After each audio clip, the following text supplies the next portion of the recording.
Welcome to Frontlines. Thank you again for joining us. We welcome our viewers from across the United States and Canada, from Europe and the Middle East, from South America and Australia, and of course, from Armenia and Artsakh. Immediately after the signing of the trilateral statement, Aliyev began laying claim to various parts of Armenia, and even to the city of Yerevan. Repeatedly, he tested the border villages, encroached and encroached and encroached. Yesterday, he launched a full-scale military assault on Armenia proper. There is no alternative to peace is the slogan we hear from official Yerevan. The truth, however, is that while peace may be an admirable goal, it is not a geopolitical strategy. It is a goal, but it is not a method. When peace is used as a method in a geopolitical reality such as ours, it is called something completely different. Peace as a method of geostrategy, particularly amidst autocratic and genocidal regimes, is called appeasement. And with that, I'd like to pass it on to Garo to introduce our guests for today.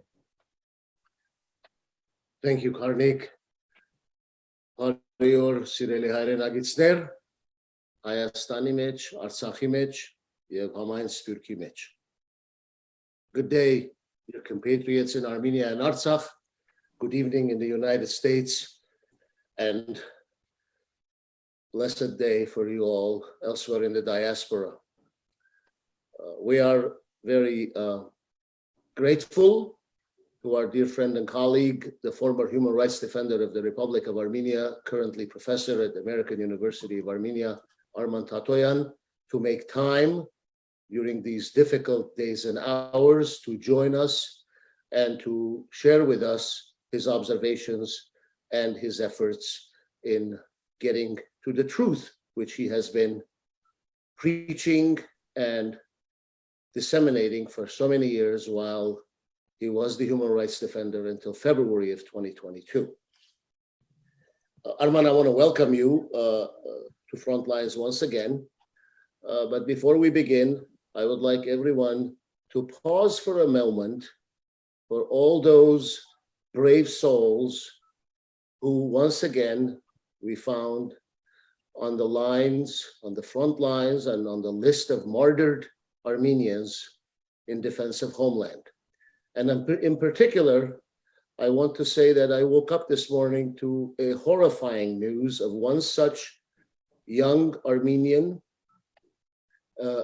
a great soul, Mihran Asaturian, who I met in May of 2022.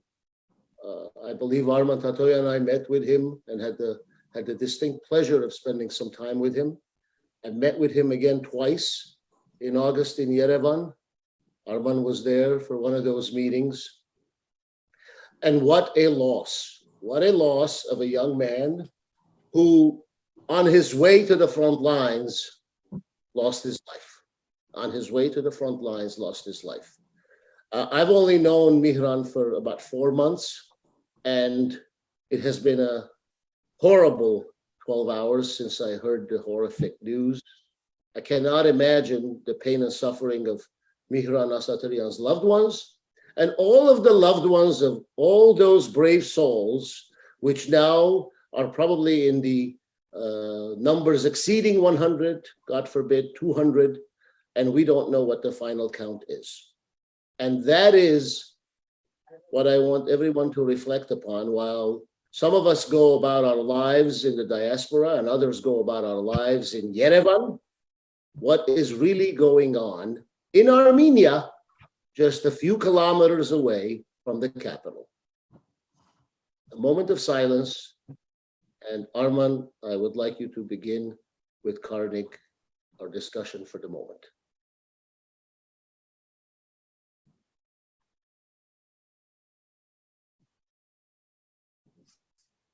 Thank you.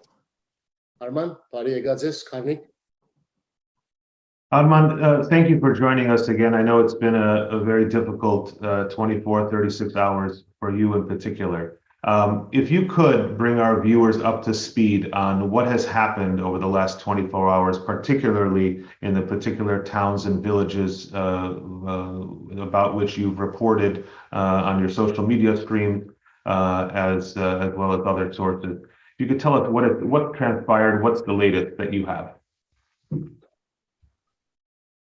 Thank you, Garo Jan. Yes, I want to greet our compatriots who are following us now. And but first of all, I think we have to express also our condolences to the families of our soldiers who were killed by Azerbaijani military yesterday, and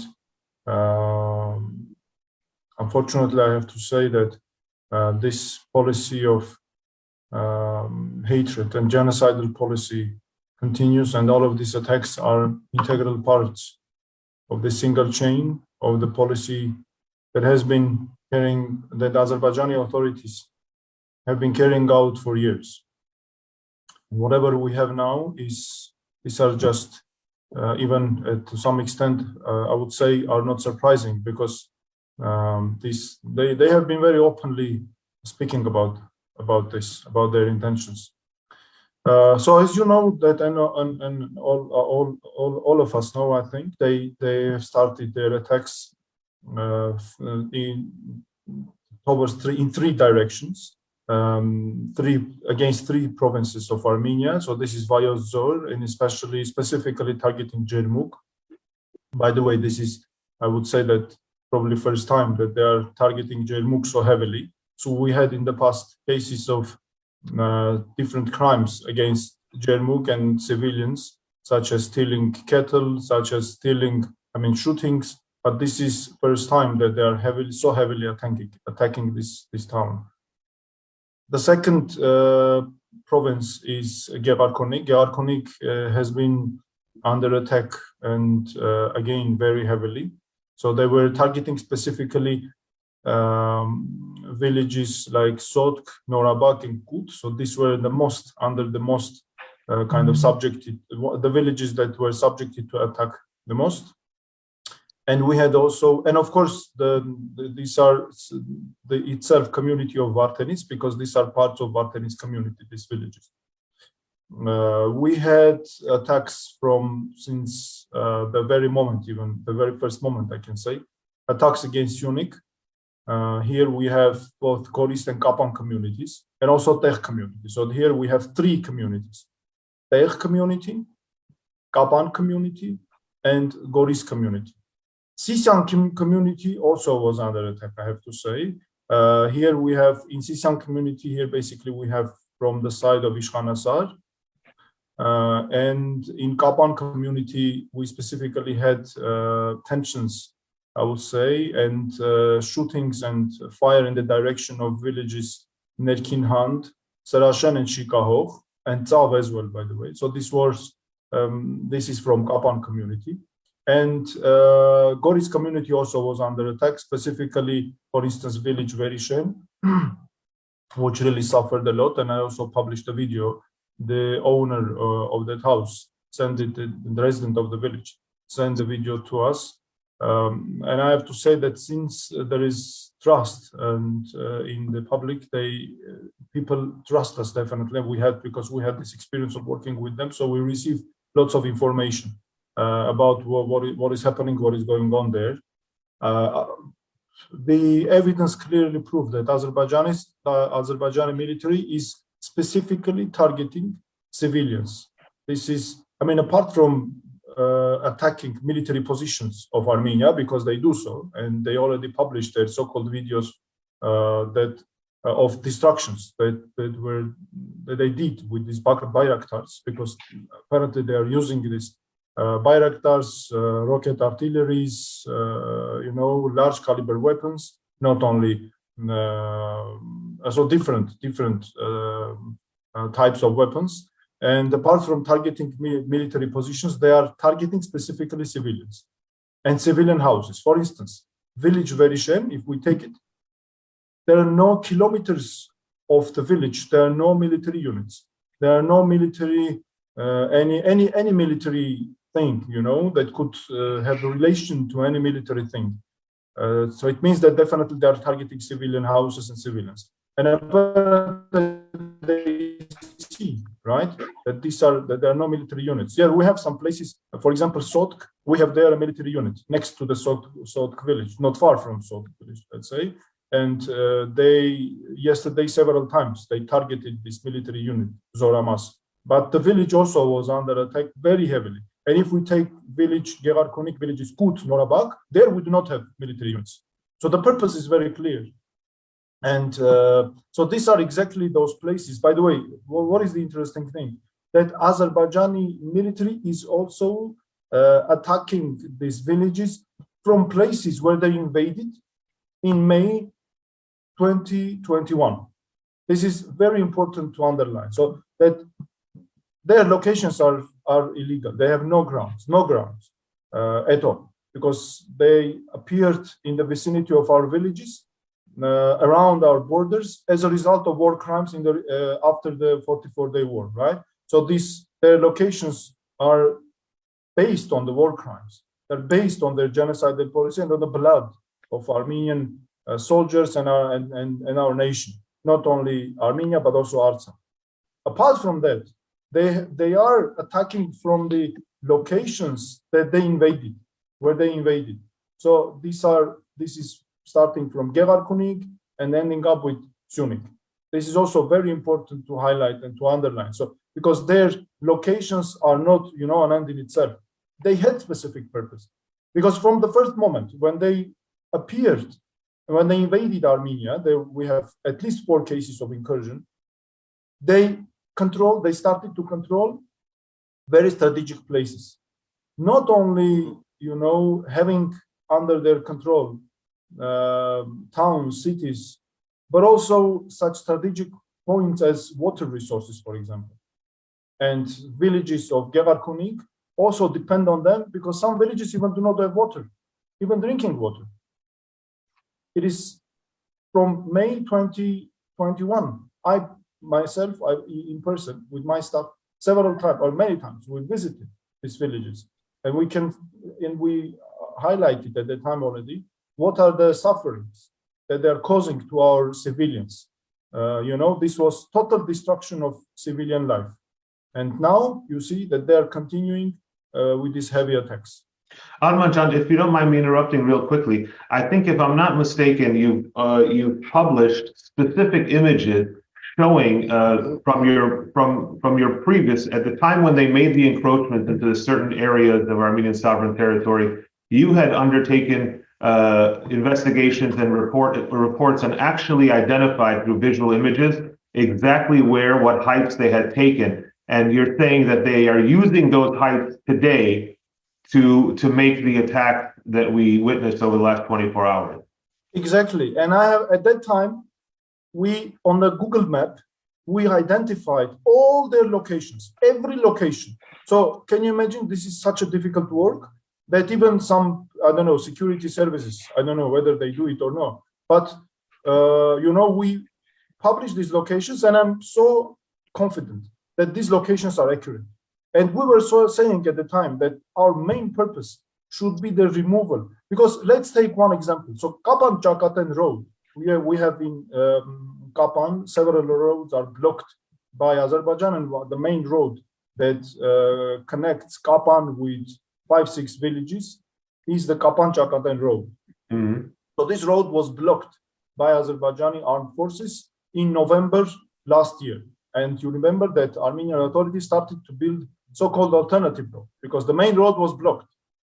What I was saying, that our main purpose is to remove Azerbaijan, to do everything so that Azerbaijan withdraws its forces from this road rather than building an alternative one. Because this alternative one, at that time, I was warning so many times, and several months ago, I again published all the results of fact-finding missions, that this alternative road is also under their target. Sorry. So they are clearly monitoring the alternative road. And now what is happening? Immediately from the start of these attacks, they started, shootings against cars, against people, who are using this so-called alternative road. And it is and they are shooting from that, or they are opening the fire and attacking from those locations that again are completely illegal, because we had all the at that time even all the grounds to remove them. And unfortunately, Armenian government, when they built this alternative part of the road, they even did not give an explanation, and they didn't give any attention. They didn't pay attention to this fact that this so-called alternative road is also under their attack. But there was another way that our government could use, and the community of Kapan at that time offered this more secure road, more or less secure road, I mean, in a better position. But no one knows why they didn't do it. So what I'm trying to say is that their locations on the roads in the vicinity of our villages is not, something very naive that they just came, to take their locations or so-called territories, but they had specific strategic purpose in these kind of cases to paralyze the entire country, which they do, the communications, everything, which makes easier for them to organize further attack against us and to reach further goals.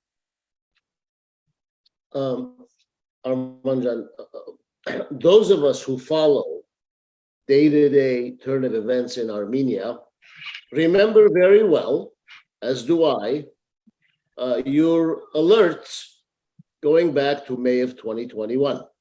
Your frequent visits to the very areas that are now under attack.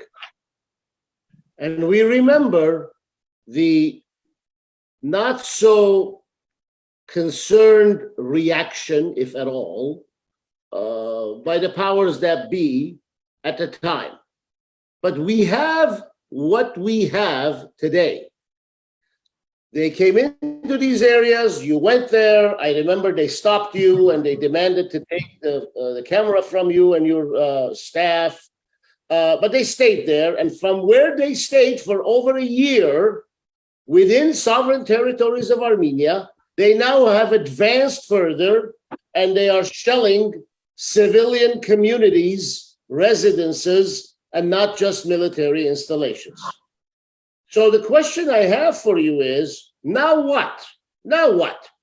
The Russian-led CSTO, based upon Armenia's appeal over Azerbaijan's attack, they had a video conference, and from what I understand, they decided to send the Secretary General of the CSTO to the conflict zone, as they called it, which is Armenia's eastern provinces, I suppose, right? And to create a working group to analyze the situation. Now, I don't know, I'm at a loss. What situation needs analysis other than one country is inside the territory of another country for over a year and now advances further?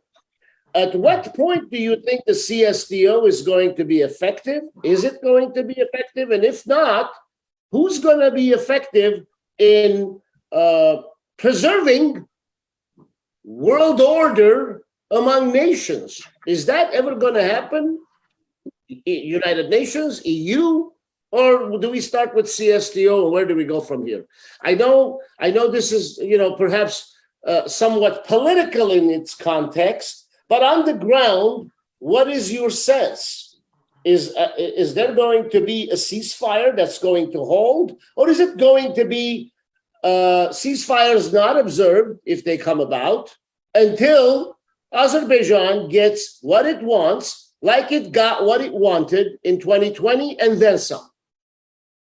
Alojan, I have to say, first of all, that, of course, when Azerbaijani military invaded Armenia in 2021 May, we had the possibilities, I think so, at least by using international instruments, mechanisms, at least to delegitimize and to show to the world that their locations are criminal. And we had all the grounds to use additional mechanisms, that could contribute to their removal and withdrawal of their forces. But unfortunately, and I said about this, I stated this yesterday, that because of, I would say, irresponsible, at the minimum level, irresponsible work of some officials of our country, their locations were legitimized.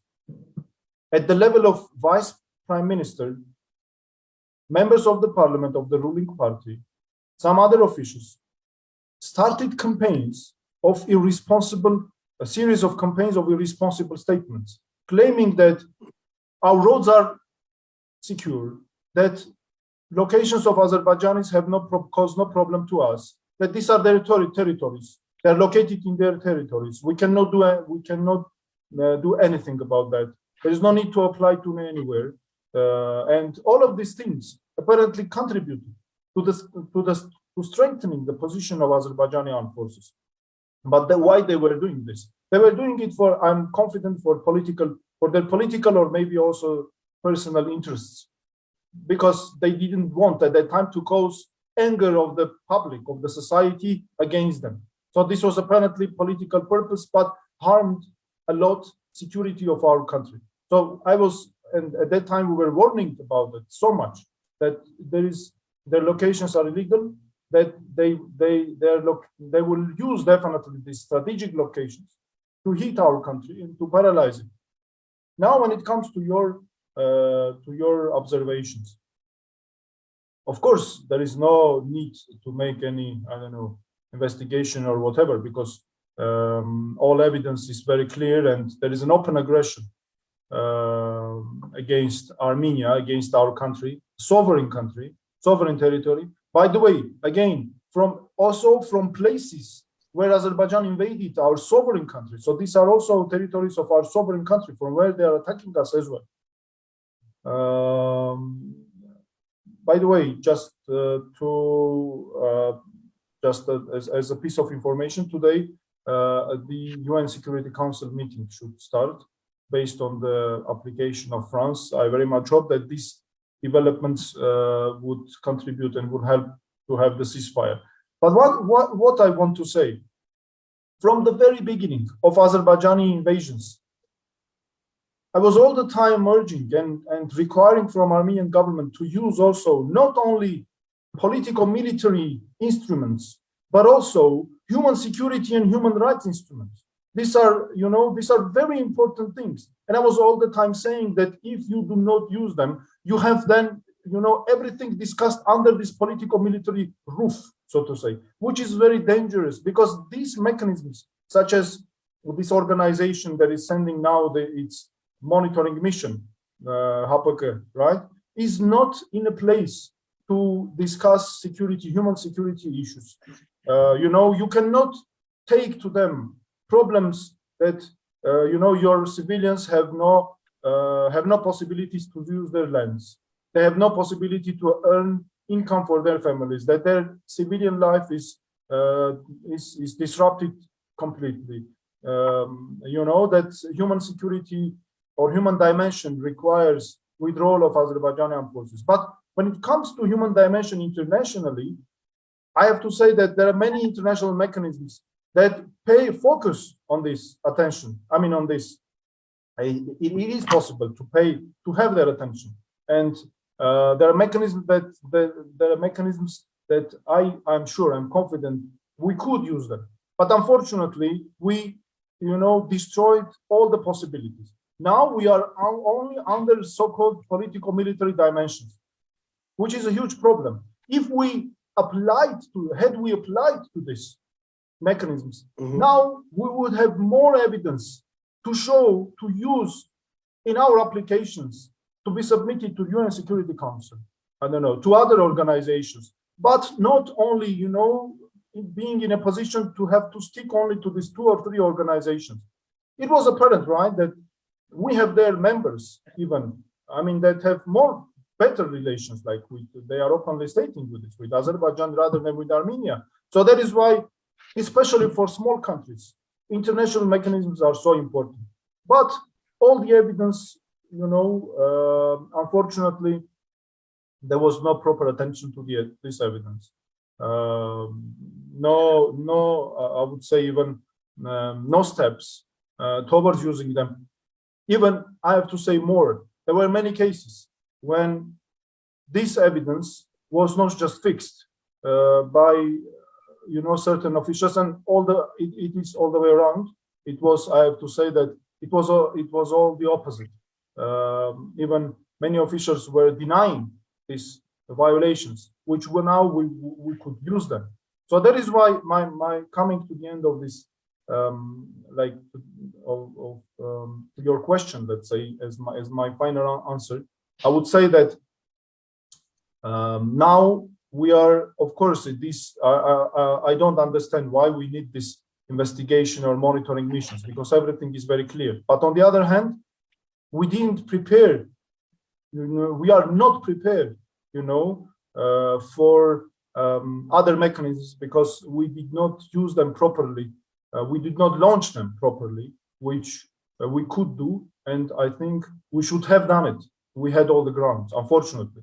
But we have, and nevertheless, we have, I think, to do everything to again publish this evidence, fix this evidence of war crimes, and trying to use every possible mechanism, every possible way to stop these genocidal policies and attacks against our country.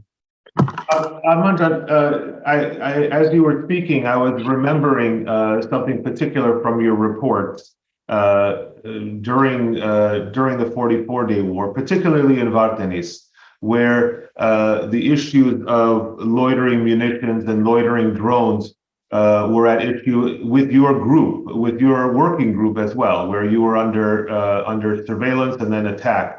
From what we've heard in terms of the reports currently, there have been loitering munitions, drones, UAVs that are being used to monitor the situation inside Armenia's sovereign borders, even when there's no active military engagement. Is that what you're getting as well? Yes.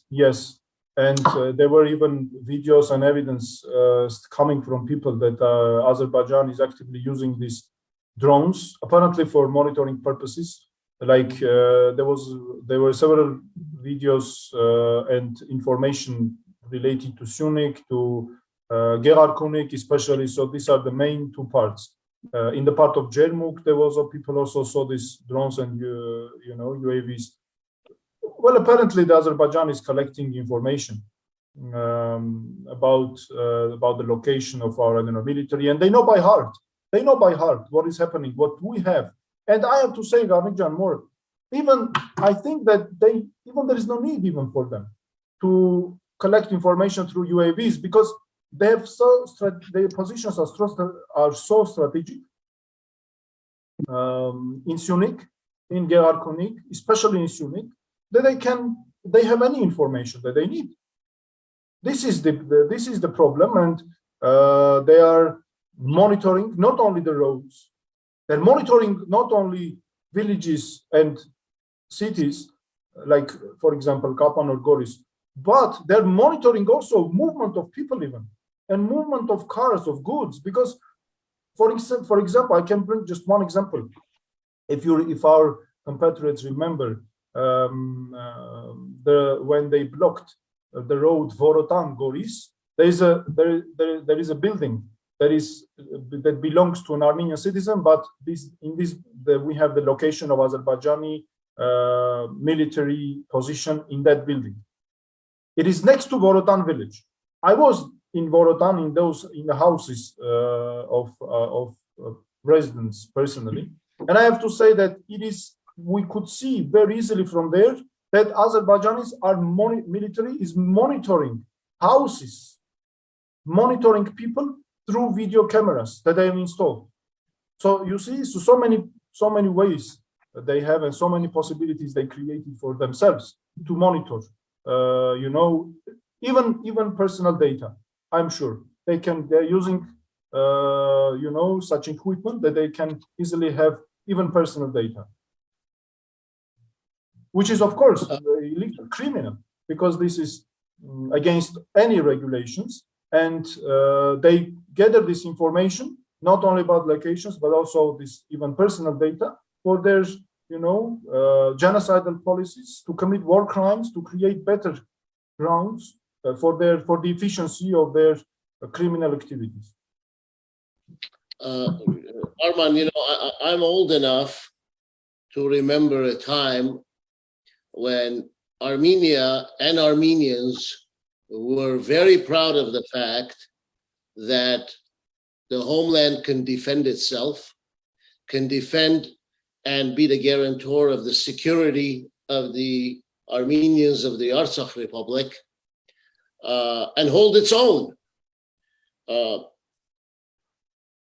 But today we have a reality, a very painful reality, that our government's first and only response to being attacked and attacked and attacked is essentially to look for help elsewhere, to look to outsiders to come to the rescue. Do you see any light at the end of the tunnel where we as a nation, from homeland to diaspora, from Stepanakert to Yerevan, to Beirut, to Los Angeles, to New York, to Paris, and everywhere else, we're going to once and for all understand that our homeland is facing an existential threat that does not seem to let up. And I don't know what it's going to take. I don't know that anyone knows what it's going to take, but the simple answer seems to be, when I'm watching the videos the last 24 hours of an Armenian flag being trampled on by an invading soldier, when I'm watching an Armenian family's home bombed and an Armenian office ransacked, Armenian new POWs, I don't see in any of that the enemy saying, are you an Eastern or a Western Armenian? Are you a Protestant or a Catholic or a evangelical or an Arakelagan? I don't see them saying, are you a Hanrabedagan or are you a Hayastan Tashing or whatever political party? I don't see any of that. So what is it going to take for us to put aside finger pointing? And there's plenty of fingers to be pointed, I suppose, in all directions. Some may think in one direction, others may think in another direction. I really don't care. But what's it going to take for us to get back to the early 90s where we were proud and capable of defending our own homeland, our own territory, our own people, our own churches, our own schools, and our own cemeteries, for crying out loud? Well, Karojan, you raised a very, very important point. But at the beginning, you spoke about about what we can do, right, to defend ourselves, what we should do. Very important thing, is that right now, what we have to do is we have still to be very careful in analyzing all the evidence of these war crimes, being very accurately analyzing them, and so that we are able to show in the right way to the world what is happening what is the real situation here. Because unfortunately, for the last years, our country have not been doing this properly. We have been only speaking about peace, so-called, but without or not paying attention to the fact that Azerbaijan is actively preparing for a war, and that they don't pay even attention to this. And they are speaking about our country only with threats. And I have to say that international community, I had so many meetings with them, very important people. They have been all the time saying that we need concrete facts, analysis, proposals from you, application to concrete instances, so that you can launch concrete proceedings. But unfortunately, we have been only again sticking to this geopolitical issues and being the victim, or putting us in a position of victim of these games. Another thing, we had only this is already the second day of this bloody attacks and war crimes of Azerbaijan, right, against our country. Yes, and this is an existential threat. But since yesterday, we have already officials, high-level officials, high-ranking officials of Armenia, who are giving, to the left and to the right, their interviews and causing causing so many problems to our country with their irresponsible statements. I even wanted to, and I'm doing it now, to ask the law enforcement agencies of Armenia to pay attention to these officials, because we are now under such an existential threat, and you have a high-ranking official from authorities who gives an interview by saying that this is just a bordering conflict, presenting it in a way that Azerbaijan has not invaded our country and that they are not bombing and attacking our sovereign territory. This is this is a gift. The statement of this high-ranking official is a gift to Azerbaijani authorities, because they started immediately to use statements of this high-ranking irresponsible official for their own agitation, propaganda purposes. And this was always been the case. They were always using so-called peace process as a curtain, for international community to present, to appear before them as white, very kind people, and always blaming Armenia for that we do not want to sign peace agreement or whatever with them.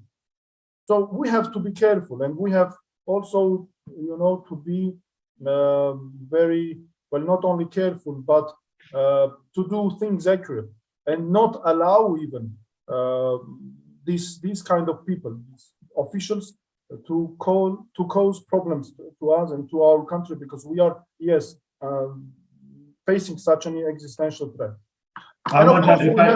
If I can one second, just one second. Garo raised a very important issue about this current situation. We have to be united. It is very important right now. This is the most important thing. Unfortunately, we can see that how the division is so high that even, the parliament cannot sign even one statement, as one single institution. All the time fights everything. So that is why I think it causes problems, and it of course hinders. It hinders our, let's say, measures and endeavors towards this purpose. Yes, Karnig, I'm sorry. I was going to say that, I think that it's very important. You can see how this second dimension, this human rights and civilian rights and individual rights dimension is important in being able to allow the international community to see through the double talking Azerbaijani diplomacy, quite frankly, right? Where you said that they're trying to cover up essentially, or use the language of negotiations and peace initiative in order to essentially cover up their more geopolitical strategic games that they're playing. And we haven't taken sufficient steps along those lines, as you indicated. I wanted to ask you something specifically about the psychological uncertainty. This is something that was that dominated our considerations during the 44-day war, and again in this particular instance, this creating of uncertainty, both physical insecurity, the uncertainty of what the future may be like, and particularly striking at places which, frankly, are within a bird's flight of Yerevan. How does this tie into Azerbaijan's policy? And when you said about Armenophobic policy, how does that tie in exactly? And what can you tell us about the psychological trauma and uncertainty has creeped up. In other words, has become stronger over the last 24 hours, 36 hours. Karnig, this is a very, very important point because Azerbaijan has been always implementing policies in two directions. First, to cause physical damage, material damage, through killings, attacks, destruction of civilian communities, and second, to cause psychological suffering, mental suffering to our public through causing apathy, causing uncertainty, so that people live in fear, to cause tension. Here we can have different examples. First, of course, their statements, not only Armenophobic, but spreading hatred, threatening our country, and threatening always with a war. Second, a clear example is the example with prisoners of war. One of the clear purposes that they continue keeping our prisoners of war illegally is to cause tension in our society. They understand very clearly that this issue contributes to the tension in our country. And they play with emotions of our society by humiliating, for example, prisoners of war, torturing them, publishing videos. Why do you think they're doing this? They're doing this to show that this can happen to you if you become under our control, or if you do not do whatever we are requiring from you. Not only causing suffering to the family members, but to the entire society, to our whole nation. Because when they humiliate your compatriot who went to fight for your peace, for your freedom, then they're showing that we can do, and we are ready to do it with every Armenian. So this has been clear purpose, and currently they're doing the same. Again, they started their attacks. These attacks, in parallel with these attacks, they started their psychological attacks, let's say, through different videos, materials, spreading violence, by the way, which is also one of the ways to cause uncertainty, the feeling of fear. And the Azerbaijan president has been saying about this so many times. He was saying that our purpose is to contribute to the destruction of Armenia step by step, like by killing one soldier one by one every day, for example, and to reach their goal gradually, but through these mental sufferings, which is I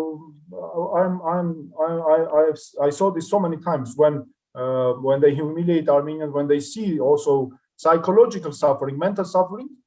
This is highly encouraged in the Azerbaijani society because this is one of the ways of sponsoring and hatred and Armenophobia and hatred, which is a political tool for them. Why they do this? They will never stop this, by the way. Why they will never stop this? Because Armenophobia or hatred, these policies are a political tool for Azerbaijan. This is the guarantee for them to keep their positions, to stay in power. And that is why they will not stop this. You read my mind, Arman. To stay in power, disseminating anti-Armenian sentiments throughout Azerbaijan. But what really gets me, and I want your opinion on it, Azerbaijan cannot possibly be deemed to be a trustworthy partner of the European Union, because Azerbaijan was in Armenia and continued to advance in the middle of an European Union-led so-called mediation. I mean, wasn't it just mere days ago that there were meetings between Prime Minister of Republic of Armenia and so-called leader of Azerbaijan, Aliyev? Yeah, it was not so long ago.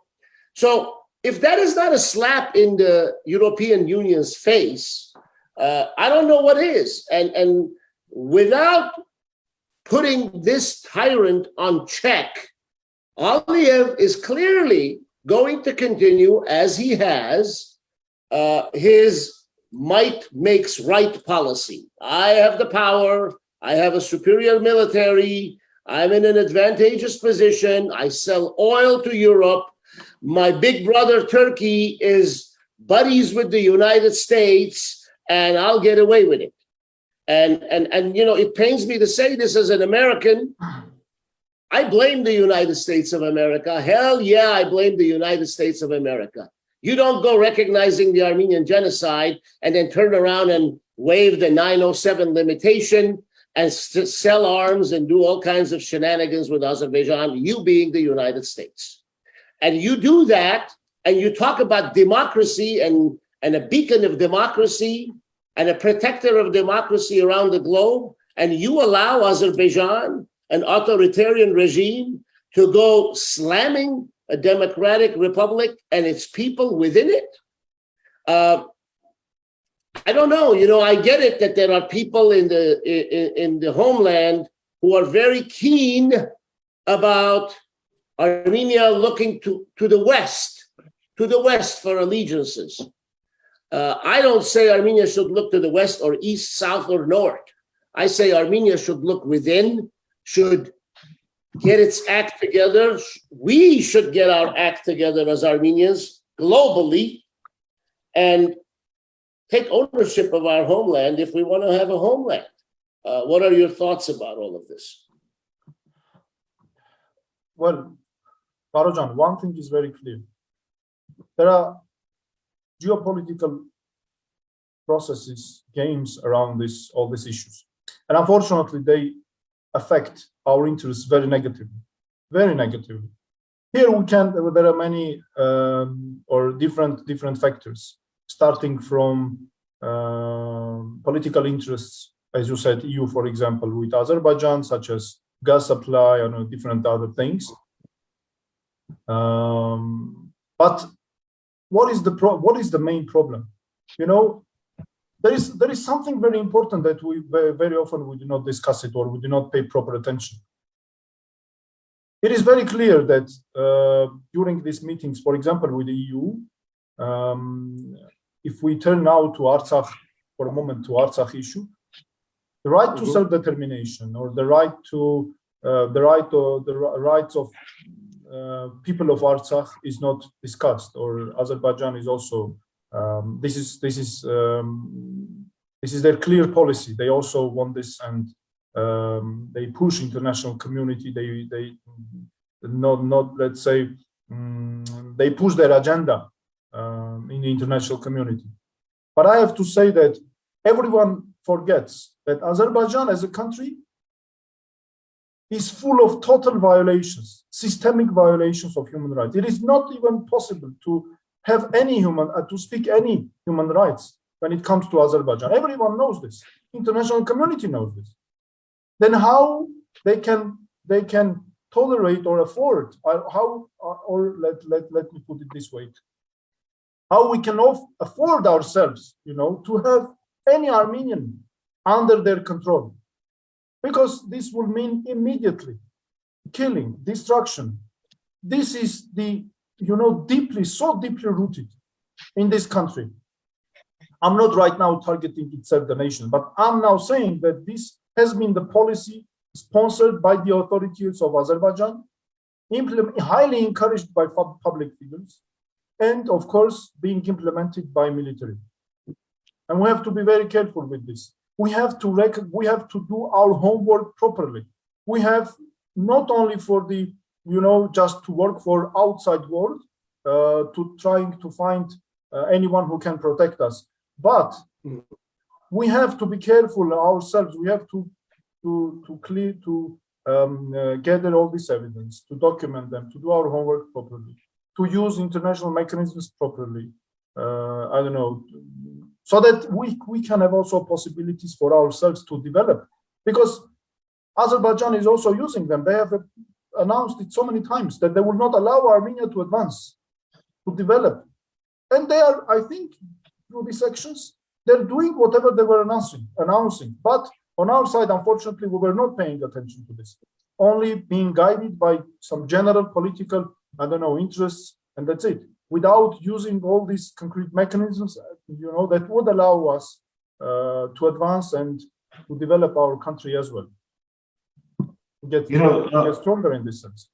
Arman, I think that you said a couple of things that stuck out, and I wanted to highlight them. One is you mentioned political interest, and I think it's important to distinguish something here, and I think that it gets lost in our kind of layman's discussion, that there are political interests within a state, and then there are state interests.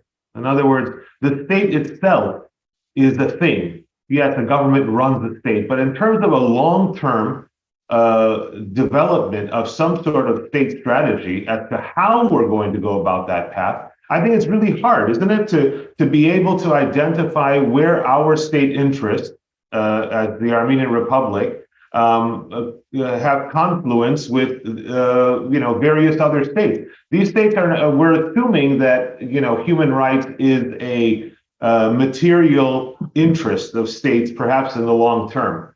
But what we're seeing over and over again is in the short term, the geopolitics, particularly for Europe, that play into economic gain, economic opportunity, particularly given the war in Ukraine, are trumping.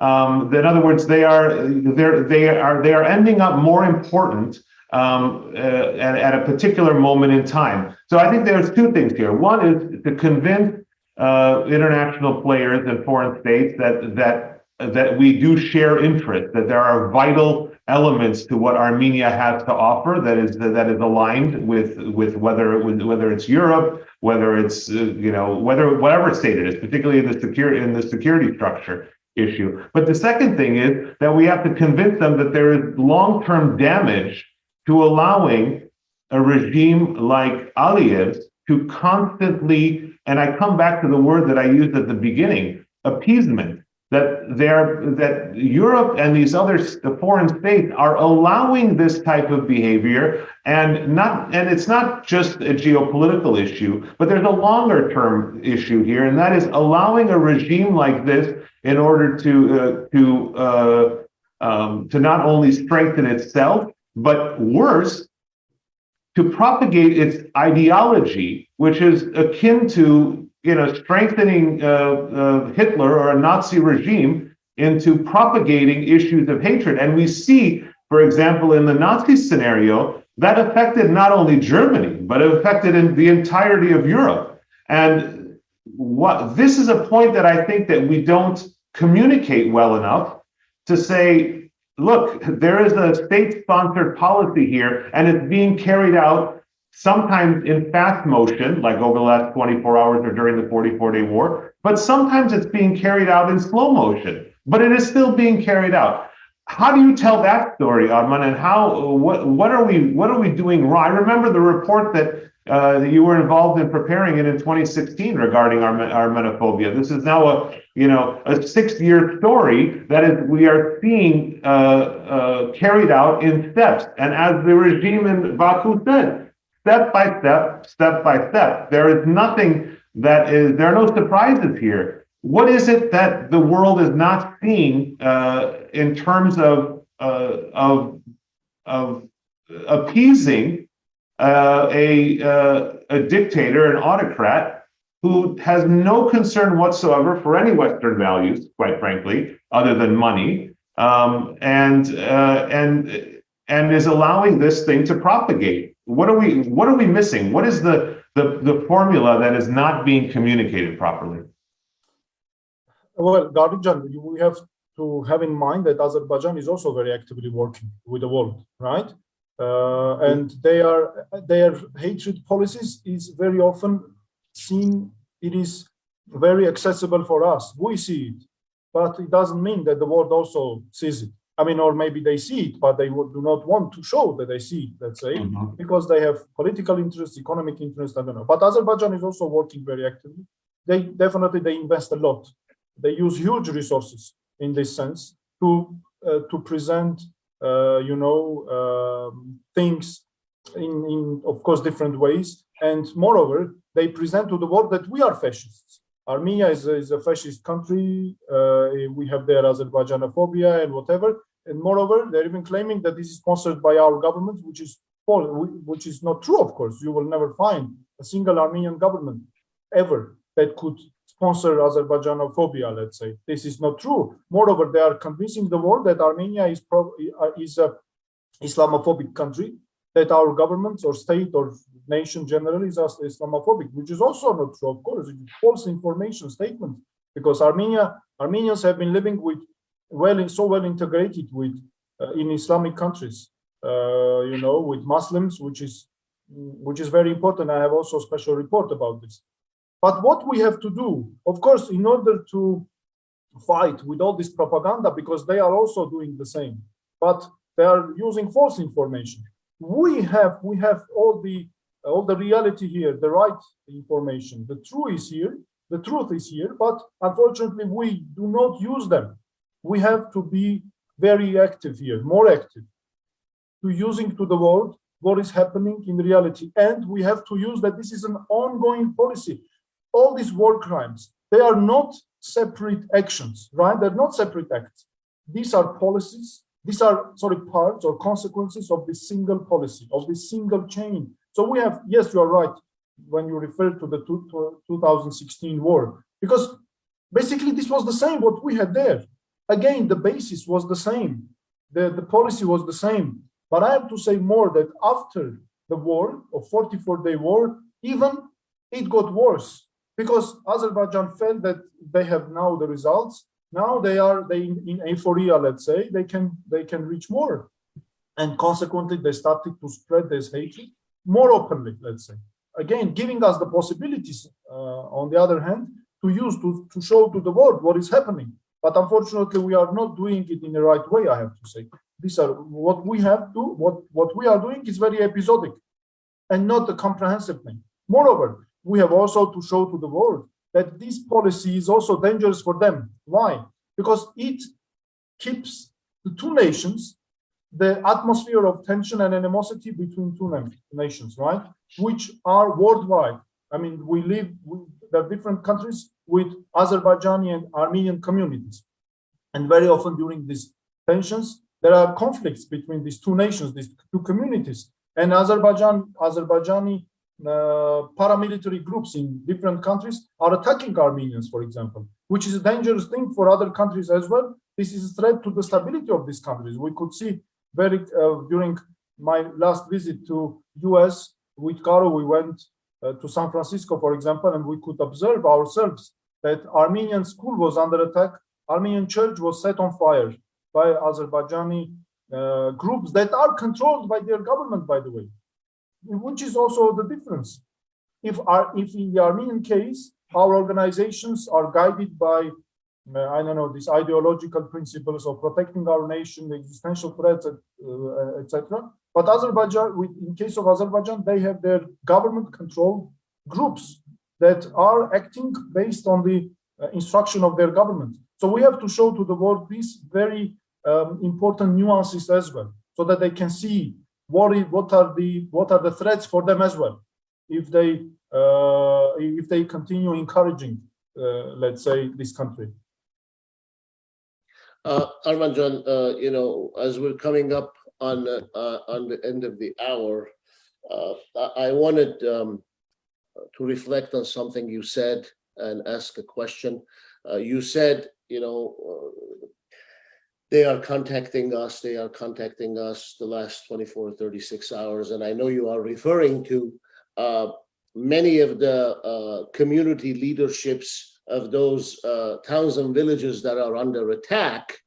So I wanted to share with the audience something that I know, and that is that while your 6-year term as a human rights defender came to its natural end in February of 2022, I know, and I'm grateful to you for having continued your life's calling, your heart's commitment to human rights and to the safety and security of our people in the Republic. And when you are referring to they are contacting us, I know, but the audience perhaps doesn't know, that they're contacting you and several of your colleagues with whom you are engaged in day-to-day continued efforts towards bolstering the rights of our people in the Republic of Armenia. What is in store for you? later today in Yerevan, tomorrow, the day after? What are your plans? I know that we will have an opportunity, if all goes according to plan, for you to visit the United States again in the next couple of weeks, hopefully. But what are your plans during this difficult time and the days ahead? The plan, Kalojan, is of course to continue these activities. We are with our team since yesterday, which are my colleagues from the Human Rights Defenders Office. They're very I would say super professionals, and they have huge experience in this area. So we work together to document, to analyze all these war crimes, all the facts. Now a special report is being composed. Yesterday till night, very late, we were working on this report. And hopefully we will be able to introduce it very soon. So in a comprehensive manner to show it to the world, the ongoing violations and consequences of these policies on the ground. And of course, I will be continuing my activities, public activities as well in this area. We are under such an existential threat now that I think that this is the most important thing that we have to do now. Not only fighting against Azerbaijani policies and trying to prevent them, but also I think what is very important for our country is the national solidarity. This is something that threatens already the entire nation, our country. Here I mean, of course, not only Armenia, but Artsakh as well. But currently, Armenia is clearly being invaded, and I think we have to unite all our efforts and to be very attentive, careful, because we have so many things to do, so many important things to do for the sake of our nation and protection of our country, to be able to fight effectively against these existential threats. Thank you very much, Arman Can. I think that those are very wise words to end our discussion today on the call of national unity in the midst of this existential moment that appears never to end. And so with that, I'd like to pass it on to Garo for his final thoughts. Thank you, Arman, for making time for us this morning. I know you have been up all hours of the night, yesterday as well as today, leading up to this morning in Yerevan. There is something to be said for what we are going through. What we are going through is, on one end, we have Azerbaijan that is claiming that the attack on Armenia is not an invasion by Azerbaijan, but it is for the safety of Azerbaijan. Then somehow simultaneously continues to claim for now the last several years that Armenia's capital city of Yerevan is historic land of Azerbaijan. Well, I'd like to close by making a brief comparison, because it has come to my attention that many folks end up watching Frontlines who are not very familiar with Armenia or the Armenian history. Armenia is a country with an ancient past. Ancient, and I mean ancient. And Azerbaijan, it starts in 1918, 104 years ago. And half of it is about Artsakh, a region that has been inhabited by Armenians for a millennia. So if you understand that, you can begin to understand why hating and killing Armenians is an Azerbaijani state policy. Okay, so understanding that is enough. You need to pass that understanding, that information, take the time, and if you need to educate one non-Armenian at a time, then you need to educate one non-Armenian at a time. And when we talk about non-Armenians one at a time, my call again now to all Armenians throughout the diaspora, wherever you may be, starting with the United States, because I can give that example because I know what you can do here.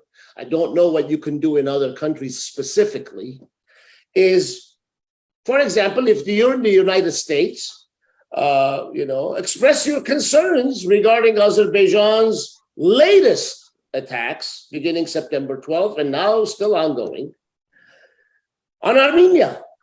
How do you do that? You write to the White House, you write to your local congressman, you write to your senator, and you urge them, for starters, to not waive or weaken Section 907, the law that was put in place and then it was waived, which allowed the United States to continue to render military, economic, and other parts of aid and association with Azerbaijan. It's the only way you can send a signal to the belligerent Aliyev, who calls himself a leader of a country, that he has kept his people oppressed, and now he is hard at work oppressing its neighbor and the people within it. First Artsakh, then Armenia. And one final thought. It's been said often that, and I believe Karnig may have started this program either today or yesterday's, I'm not sure, that as goes Artsakh, goes Armenia. So while Armenia is under attack, let's not forget the predicament of Artsakh and what situation it continues to be in. It continues to be in this state of limbo, that when Azeri representatives don't want to discuss the status of Artsakh because they think that's a closed matter, it is up to us to be vigilant. We're great at being vigilant when we are attacking one another. Let's try and be vigilant, attacking the facts and throwing it in the faces of those who want to ignore them, specifically the allies of Azerbaijan, starting from my very own adopted country, United States of America, and from your very own adopted country, wherever you are. Good day. God bless Armenia. God bless Artsakh. And God bless the brave people of Armenia and Artsakh fighting for our homeland and for our existence, not just in the homeland, but for our existence in the diaspora. Arman Varskat Gadar will be in touch. Take care of yourself. Thank you. Thank you.